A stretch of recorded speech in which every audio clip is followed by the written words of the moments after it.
Πίνα και πίσω στον Λεωνάρντο Βάιαρ. Η Πάφος που απ' την άλλη δυσκολεύεται να κρατήσει μπάλα κυρίως στη μεσαία γραμμή, Νίκο, έτσι.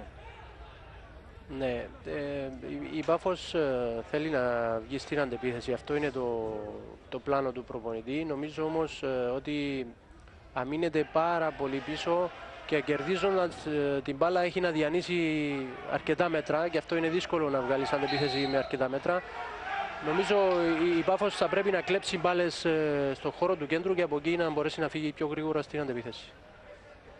Από την άλλη, η Δόξα βλέπουμε ότι υπάρχει μια τετράδα πίσω στην άμυνα με τον Καστανιέρα να είναι ακριβώς μπροστά τους. Και μετά είναι Φοφανά, Φερναντές, Σιόντις και Τροντέιρο που είναι σε μια γραμμή με τον Φερναντές να έχει ένα πιο ελεύθερο ρόλο και να πλαισιώνει περισσότερο το Τόι. Ο Τάλ εδώ θα γεμίσει, ο Σερτζάο σηκώθηκε, ο Δημοσθένους θέλει να κάνει κοντρόλ, αλλά άμα η μπάλα σκάσει και κάτω είναι βρεγμένο το τερέν, τα έχουμε πει είναι πολύ πιο δύσκολο να το κοντρολάρεις. Σηκώθηκε και ο Σερτζάο μπροστά του και δεν μπόρεσε να κάνει το κοντρόλ. Εδώ ξανά το κοντρόλ που έφυγε από τον Δημοσθένους. Στο 21 ο Νέγκρι ξεκινάει για τον Σίλβα που θα ξεκινήσει από πίσω την προσπάθεια ανάπτυξης για την Δόξα. Πίνα. Ενώ στο άλλο παιχνίδι που είναι σε εξέλιξη ο Εθνικός πετυχαίνει δεύτερο γκολ με τον Αουρέλιο να δίνει για δεύτερη φορά προβάδισμα στον Εθνικό. Φερναντές κάθετη παλιά για τον Τόι.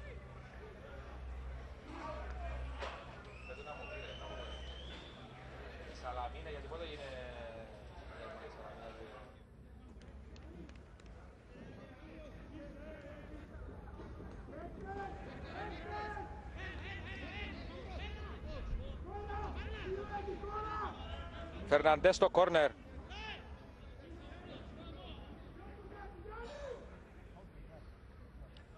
Εκτελεί ο Πορτογάλος στο πρώτο δοκάρι. 1-0 για την Δόξα με τον συνήθι ύποπτο, τον Φοφανά στο 22. Πολύ ωραία κεφαλιά από το πρώτο δοκάρι. 1-0 στο 22. Έκτο εφετινό γκολ για τον Φοφανά που είναι πρώτος σκόρερ της ομάδας και είχε πληγώσει την Πάφο και στο πρώτο παιχνίδι αφού αυτός ήταν ο σκόρερ και του πρώτου αγώνα. Εδώ ο Γκάσου Φοφανά στο 22 δίνει προβάδισμα από στημένη μπάλα για την ομάδα της Κατοκοπιάς. Εκτέλεση στο πρώτο δοκάρι. Κατάφερε και γύρισε την μπάλα. Νομίζω αυτή ήταν η δυσκολία, Νίκο, έτσι, να γυρίσει την μπάλα γιατί ήταν μπροστά αρκετά από το πρώτο δοκάρι. Ναι, ήταν πολύ καλό το κόρνε, κίνηση στο πρώτο δοκάρι και εκεί νομίζω ήταν πιο εύκολα τα πράγματα για τον Φοφανά. 1-0 για τους φιλοξενούμενους στα μισά του πρώτου μέρους. Ο Νησίφορος Σταύρου θα μας πει περισσότερα για τις αντιδράσεις από τους Πάγκους. Στην πλευρά Δόξας είναι πάρα πολύ ικανοποιημένοι γιατί κατάφεραν να σκοράρουν σε ένα σημείο το οποίο προσπαθούσαν να πιέσουν την ομάδα της Πάφου. Ήρθε από μια στατική φάση, κάτι που βεβαίως δεν αλλάζει. Κάτι είναι ένα δεδομένο ότι είναι μπροστά στο σκορ. Ο κύριος Γιωβάνοβιτς περισσότερο έδωσε οδηγίες για ψύχωση, ενώ έχει κάνει και μια εσωτερική αλλαγή. Έχει μεταφέρει τον Βαρναβίδη σαν αριστερό μπακ και έχει προωθήσει τον Γαρπόζη σε ρόλο αριστερούχα. Μάλιστα, η κίνηση αυτή που αποσκοπεί, Νικό, ότι είναι ένας παίκτης που μπορεί να κρατήσει μπάλα και μπορεί να φτιάξει προσπάθειες επιθετικές για την Πάφο. Ναι, νομίζω έχει να κάνει με το επιθετικό κομμάτι. Ο Γαρπόζης είναι ένας παίκτης ο οποίος μπορεί να πάρει μπάλα, να κυκλοφορήσει μπάλα, μπορεί να κρατήσει μπάλα. Επιθετικός και... ξεκίνησε άλλωστε, έτσι. Ναι, και θέλει να κάνει πιο επιθετική την ομάδα του. Μάλιστα. 2-1 στο άλλο παιχνίδι προηγείται ο Εθνικός, είπαμε, με το δεύτερο γκολ του Αουρέλιο. Προηγείται και η Νέα Σαλαμίνα της ΑΕΚ 1-0. Φυλακτού, μπαλιά του θα κοπεί από τον Σίλβα. Καστανέιρα για τον Φερναντές και Φοφανά. Μπαλιά του Φερναντές για τον Φοφανά που είναι πάρα πολύ γρήγορος. Απέφυγε τον Σάβα, το γύρισμα, ο Τάλ θα διώξει. Όταν με δύναμη ο Τροτέιρο για να μπει στην φάση. Ξανακερδίζουν όμως κατοχή της μπάλας οι φιλοξενούμενοι. σημαντικής, σπουδαίας βαθμολογικής σημασίας νομίζω και για τους δύο το παιχνίδι, αφού η μεν Δόξα, εάν κερδίσει σήμερα, θα πάει στους 21 και πλέον θα ταινίζει με πολύ μεγαλύτερη αισιοδοξία την προσπάθεια της όχι απλά για σωτηρία αλλά για είσοδο στο δεύτερο γκρουπ, ενώ απ' την άλλη η Πάφος θα δει ένα από τα παιχνίδια από τα οποία υπολόγιζε να πάρει βαθμό ή βαθμούς να φεύγει και τις ευκαιρίες της ασφαλώς να λιγοστεύουν. Είναι πάρα πολύ νωρίς όμως για απολογισμό, αφού έχει πολύ δρόμο το παιχνίδι. Ο Τόι εδώ θέλει να περάσει και περνάει από δύο. Θα σουτάρει. Ο Αγαθοκλέους θα μπλοκάρει το σουτ που έκανε ο Τόι. Και τώρα πετάει την μπάλα εκτός, αφού είναι δύο παίκτες κάτω. Και ο Τροτέιρο και ο Γαρπόζης. Ενώ βλέπουμε ξανά την τελευταία φάση με την προσπάθεια του Τόι.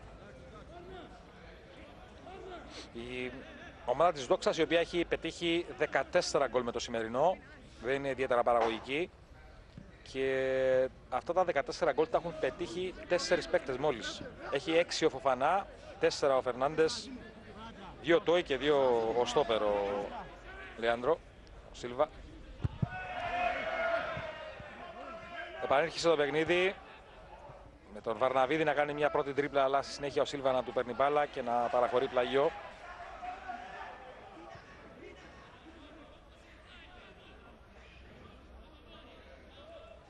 Βαρναβίδης, έπεσε κάτω ο Δημοσθένους, άφησε ο Ψευδιώτης. Να δούμε ξανά την επαναληπτική προβολή, αν υπήρχε οτιδήποτε το μεμπτό. Όχι, νομίζω εντάξει, είπαμε. Υπήρχε επαφή, αλλά όχι τέτοια που να δικαιολογεί η πέναλτη. Εδώ μπροστά με τον Φοφανά, απέναντι σε θέση βολής πλασάρι. Ο Αγαθοκλέους θα σώσει. Βεβαίως, νομίζω περισσότερο την έχασε την ευκαιρία ο Φοφανά παρά την έσωσε ο μικρός. Ήταν σπουδαία ευκαιρία τέτα-τέτ, αλλά ο Φοφανά προτίμησε να σκάψει την μπάλα πάνω από τον Αγαθοκλέους. Δεν το έκανε όσο καλά θα ήθελε και το 1-0 παρέμεινε. Ασφαλώς, και θα το ξαναδούμε εδώ. Φεύγει ο Φοφανά απέναντι από τον Αγαθοκλέους. Ξέρω, συμφωνείς Νίκο, περισσότερο το χάσε παρά το πιάσε ο μικρός? Ναι, νομίζω ότι θα μπορούσε να κάνει καλύτερο τελείωμα. Ενδεχομένως συρτό σε κάποια γωνία, ή ναι. αν σκάψαν δεν το έκανε πιο καλά. Νομίζω ένα πιο σίγουρο σουτ χαμηλά μπορεί να είχαμε γκολ. Μάλιστα, κατοχή της μπάλας στο 52% για την Δόξα.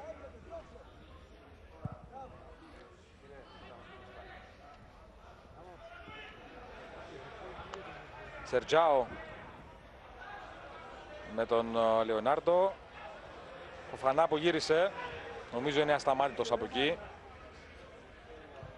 Φερναντές και πάλι για τον Φοφανά με τον Ιωάννου, θα σεντράρει με την μία, αλλά δεν είναι καλή σέντρα του. Ανέβαιναν ασφαλώς δύο παίκτες, και ο Τροτέιρο και ο Σιοντής, αλλά η σέντρα του Φοφανά δεν ήταν καλή. Παρ' όλα αυτά, για άλλη μια φάση κατάφερε να πανικοβάλει την άμυνα της Πάφου. Πάρα πολύ γρήγορος. Εδώ ξανά βλέπουμε την τελευταία του προσπάθεια στο τέτα-τέτ με τον Αγαθοκλέους. Ψηλά ο Σίλβα κέρδισε τον Σερτζάο. Ιωάννου, ο Σιόντης δεν μπορούσε να βρει τον Τροτέιρο. Γαρπόζης θα πάρει φάουλ από τον Πίνα.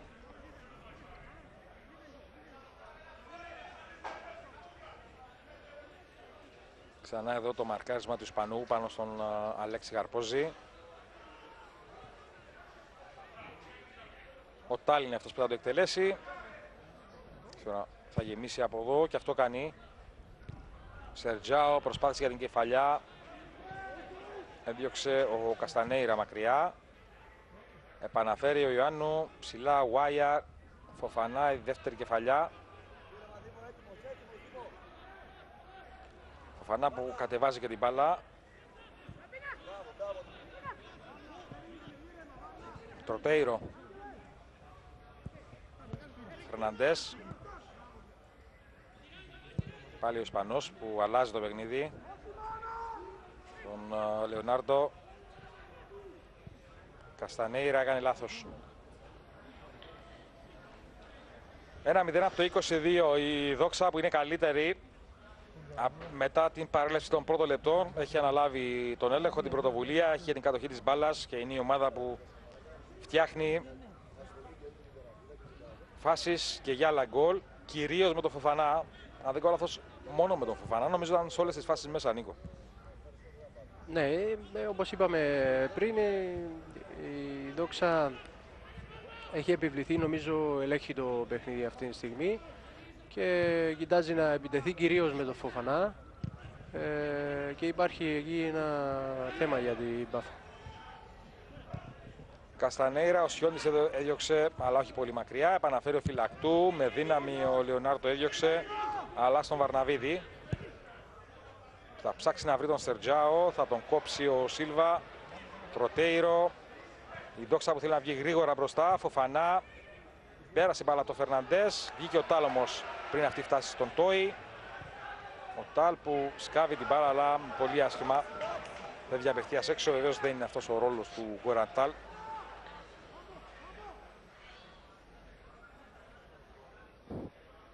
Εδώ ο Φίλιππος Σιόντης, ο Ελλαδίτης.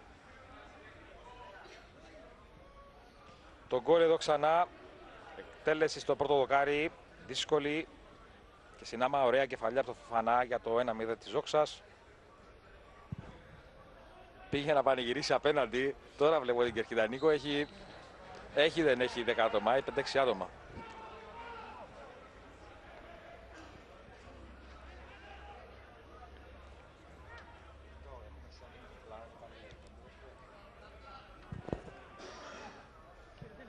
Τροτέιρο.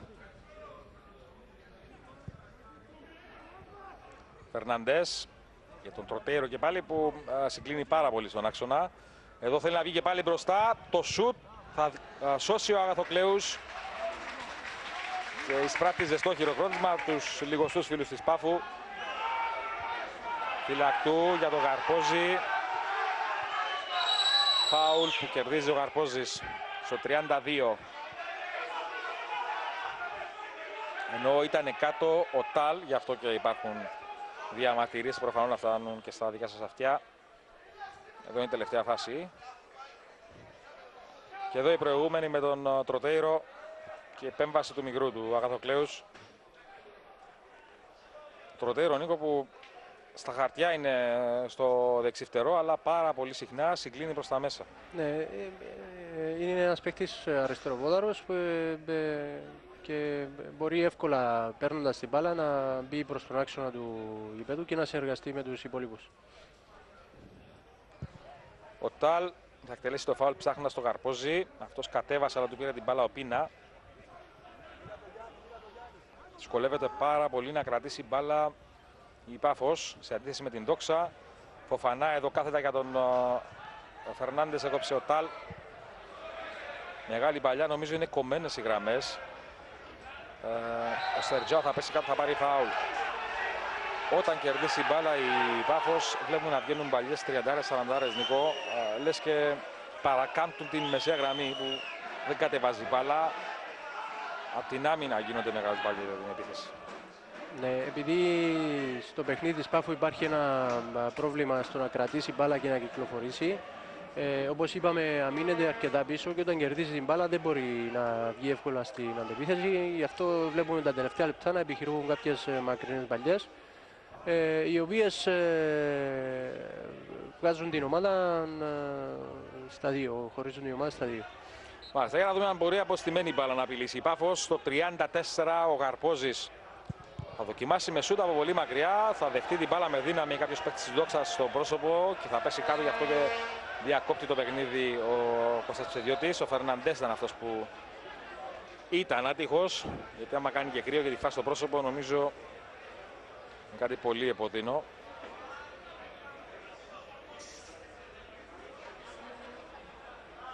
Είδαμε ξανά τον τρόπο που ο Αρπόζης εκτέλεσε και ο Φερναντές που είναι κάτω. Ευκαιρία, πάμε στον Νησίφορο Σταύρο να δούμε τι συμβαίνει κάτω στους πάγκους. Τι λένε οι δύο προπονητές στον Νησίφορο? Ο κύριος Χατζηλούκας λέει αυτά που λέει από την αρχή. Θέλει κράτημα της μπάλας και ανάπτυξη συνεχώς από τα άκρα και ζητάει περισσότερες προβουλίες από τον Φερνάντες. Ζητά να πάρει μπάλα έτσι ώστε να μπορεί να οργανώσει το παιχνίδι της ομάδας. Είναι ο παίκτης ο οποίος περνάει όλο το παιχνίδι σχεδόν από τα πόδια του. Ένας παίκτης μπορεί να ανοίξει και να σπάσει την μπάλα δεξιά-αριστερά ή να δώσει κάθε την πάσα προς το κέντρο. Θέλει να συνεχίσει στο ίδιο ρυθμό έτσι ώστε να μην δώσουν την ευκαιρία στην ομάδα της Πάφου να αντιδράσει. Ο κύριος Γιοβάνοβιτς ζητά από τους παίκτες του να ανέβουν πιο ψηλά, ζητά βέβαιως περισσότερη ηρεμία.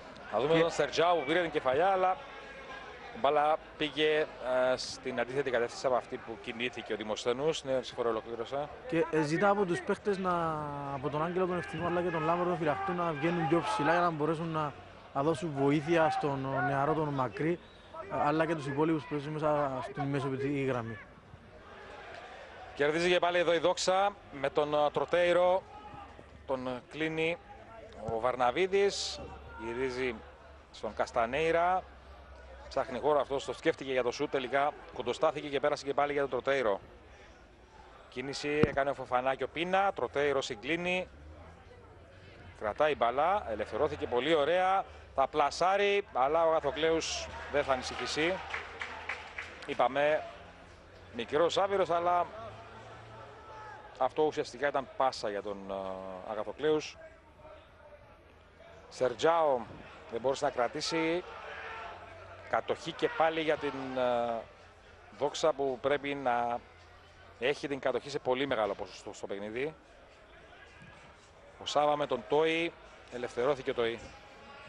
Για τον Φερναντές, ανεβαίνει ο Τροτέιρο. Από τα δεξιά, σε αυτόν πάει μπάλα τώρα. Ο Βαρναβίδης τον κλείνει. Τροτέιρο για τον Τόι. Καρπόζης. Είδε την κίνηση του Δημοσθένους που έχασε προς στιγμή την μπάλα. Πλέον την έχασε οριστικά. Την παρέμβαση του Πίνα και ο Σίλβα πίσω στον Νέγκρι. Ψύχρεμα ο Βραζιλιάνος μπροστά από το συμπατριώτη του τον Σερτζάου έβγαλε. Καστανέιρα. Κάθετη στον χώρο για τον Φοφανά, δεν πέρασε. Έκοψε ο Σάβα. Μακρύς. Σάβα σαν αντίπαλο στον Λεωνάρτο. Και από εκεί στον Σίλβα. Σιοντής. Πέφτοντας πέρασε και πάλι για τον Σίλβα. Φερναντές με μία. Ξεδιπλώνεται πολύ ωραία και εύκολα η Δόξα. Φοφανά συγκλίνει. Θα δοκιμάσει το πόδι του. Ο Αγαθοκλέους λίγο έλειψε και γίνεται το... Όχι, έχουμε φάουλ. Δεν θα γίνει το 2-0 από την προσπάθεια του Τόι, γιατί έχουμε επιθετικό φάουλ πάνω στον Δήμο τον Αγαθοκλέους από τον μικρό που του φύγει η μπάλα. Ξανά εδώ το σουτ. Του φύγει η μπάλα. Νομίζω ήταν διεκδικήσιμη η μπάλα, δεν ξέρω αν το βρήκε, αλλά νομίζω ήταν κάτω η μπάλα, διεκδικήσιμη δεν ήταν στην κατοχή του τερματοφύλακα. Συνεπώς νομίζω ότι θα πρέπει να έχει μετρήσει τον κορ. Δεν ξέρω, έχεις αντίθετη άποψη, Νίκο? Ήταν δύσκολη φάση. Νομίζω αγγίζει την μπάλα ο παίκτης της Δόξας, αλλά πιθανόν να έχει χτυπήσει και τον τερματοφύλακα. Φάση λοιπόν που βγήκε από το πουθενά για την Δόξα. Το παιχνίδι που συνεχίζεται με Φερναντές. Ο Καστανέιρα μπροστά από τον Μακρύ. Ο Γουάιαρ για τον Φοφανά. Πίσω η μπάλα στον Νέγκρι. Ποιος κάνει τρίπλες στο Σερτζάο. Παίζει με τη φωτιά εκεί.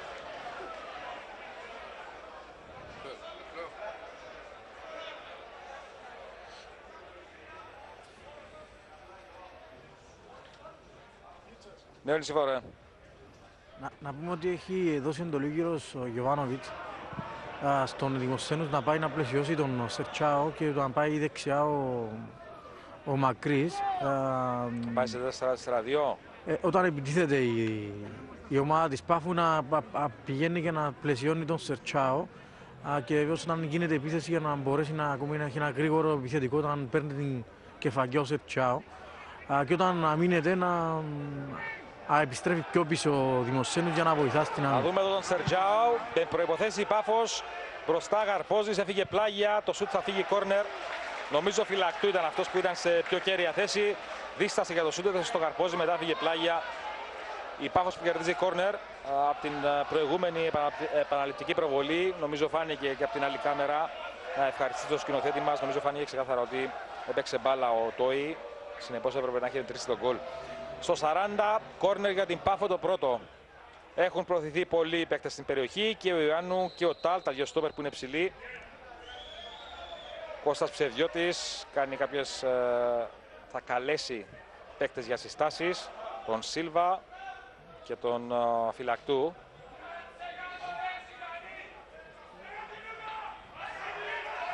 Συστάσεις για τα μαρκαρίσματα στην περιοχή. 41ο λεπτό.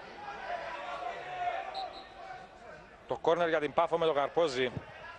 Να εκτελήσει το πρώτο δοκάρι. Η άμυνα από τον Λεωνάρντο, το σούτ από τον Σερτζάο. Πολύ ψηλά, άστοχο. Δεν σημάδεψε σωστά ο Βραζιλιάνος, ο οποίος μεσοβδόμαδα πέτυχε τα πρώτα του γκολ εφέτος με τη φανέλα της Πάφου στο κύπελο. Εδώ κοιτάξτε, έκανε ένα πολύ άσημο σούτ. Έγειρε το σώμα πίσω και στην μπάλα πολύ ψηλά. Έλεγα λοιπόν ότι ο Σερτζάο πέτυχε τα πρώτα του γκολ φέτος κόντρα στην ΠΑΕΚ. Το δεύτερο και το τρίτο. Στο 4-1 της Πάφου επί της ΠΑΕΚ που την έφερε στα προημιτελικά του κυπέλου. Η Δόξα, επενθυμίζουμε, έχει αποκλειστεί από τον πρώτο γύρο, είχε πέσει θύμα έκπληξης από την Τερίνια με 1-0. Ο Τροτέιρο έκανε φοβερή κίνηση, άδειασε τον Βαρναβίδη με το Φερναντές στο 1-2. Τροτέιρο, φοβερό γκολ για την Δόξα στο 42. Απίστευτο γκολ από την τρομερή εναλλαγή μπάλας Φερναντές και Τροτέιρο. Νομίζω γκολ για highlights, μπορεί. Κρύφτηκε η μπάλα στο 42 ο Τροτέιρο. Το δεύτερο γκολ για τους φιλοξενούμενους. Πραγματικά εξαιρετικό. Και αξίζει να το δούμε από την αρχή. Εδώ το 1-2 δεν υπάρχει offside. Φοβερό 1-2, όπως και το πλασέ του Τροτέιρο, ψύχρεμο. 2-0 για την Δόξα, που βάζει από νωρίς τις βάσεις για μία ακόμη εκτός έδρας νίκη. Ο Τροτέιρο λοιπόν, πρώτο εφετινό γκολ στην 17η συμμετοχή του. Νομίζω υπάρχει εμφανής διαφορά ποιότητας, Νίκο. Ναι, ασφαλώς. Είχαμε πει ότι η Δόξα ελέγχει πλήρως το παιχνίδι. Το έχει φέρει εκεί που θέλει και είναι εμφανές η διαφορά δυναμικότητας μέσα στο γήπεδο. Ενώ ήταν πανέμορφο αυτό το γκολ, το δεύτερο. Ναι, ασφαλώς. Αυτό είναι νομίζω η ομορφιά της απλότητας του ποδοσφαίρου, που το απλό ποδόσφαιρο βεβαίως δεν είναι εύκολο, γιατί βλέπουμε και την Μπαρτσελόνα πόσο εύκολα αλλάζει πάσες με τη μία, αλλά είναι διαφορετική πάρα πολύ η θεωρία από την πράξη. Εδώ όμως έχει καλούς χειριστές, το έχουμε πει, της μπάλας η Δόξα και πέτυχε ένα πανέμορφο γκολ. Εδώ φεύγει πάλι μπροστά με τον Τόι, περιμένει να ανέβουν οι συμπαίκτες του. Καθυστέρησε, έχει γυρίσει ο Λιπάφος, χάθηκε προς στιγμή το στοιχείο του ευνηδιασμού. Στο 43 παίζουμε. Καστανέιρα για τον Γουάγιαρ. Φερναντές έκλεψε ο Φυλακτού και πέρασε για τον Σερτζάο, που κάνει λάθος και κερδίζει όμως και πάλι ο Φυλακτού. Γαρπόζης κάθετα ψάχνει να βρει τον Δημοσένους. Θα κόψει ο Σίλβα, ενώ έχουμε υπόδειξη offside. Στους πάγκους πώς έγινε δεκτό το δεύτερο γκολ της Δόξας, ο Νησιφόρε? Στη Δόξα μεγάλη ικανοποίηση, γιατί είναι αυτό που ζητούσε συνέχεια ο κύριος Λούκας Χατζηλούκας, να μην σταματήσουν λεπτό οι ποδοσφαιριστές να προσπαθούν. Από την πλευρά της Πάφου απογοήτευση. Ο κύριος Γιωβάνοβιτς γύρισε για στον πάγκο εμφανώς απογοητευμένος. Δεν ξέρω αν υπάρχουν και κάποιες κινήσεις να κάνει από τον πάγκο. Ο Μπαλού δεν είναι 100% έτοιμος, που μπορεί να βοηθήσει. Υπάρχουν νεαροί στον πάγκο, οι οποίοι ενδεχομένως να πάρουν και αυτοί χρόνο συμμετοχής, αλλά τα πράγματα είναι πάρα πολύ δύσκολα. Με εξαίρεση τον Στέφανο